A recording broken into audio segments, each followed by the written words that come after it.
In digital Marathi, जनतेच्या हक्काचं व्यासपीठ। उल्हासनगर कॅम्प नंबर 1 येथील सी ब्लॉक परिसरातील एका घरात गुटखा माफिया आसिफ शेख याने प्रतिबंधित गुटखा विक्रीसाठी साठवणूक केला होता। याची गुप्त माहिती उल्हासनगर पोलिसांना मिळाली होती। या माहितीच्या आधारे पोलिसांनी आसिफ याच्या घरावर छापा टाकत त्याच्या घरातून तब्बल 15 लाखांचा गुटखा जप्त केला आहे। यात विमल पान मसाला, जाफरानी जर्दा असा विविध कंपन्यांचा मुद्देमाल ताब्यात घेण्यात आलाय।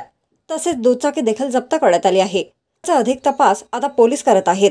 आसिफ याच्यावर यापूर्वी देखील गुटखा विक्रीचे गुन्हे दाखल आहेत।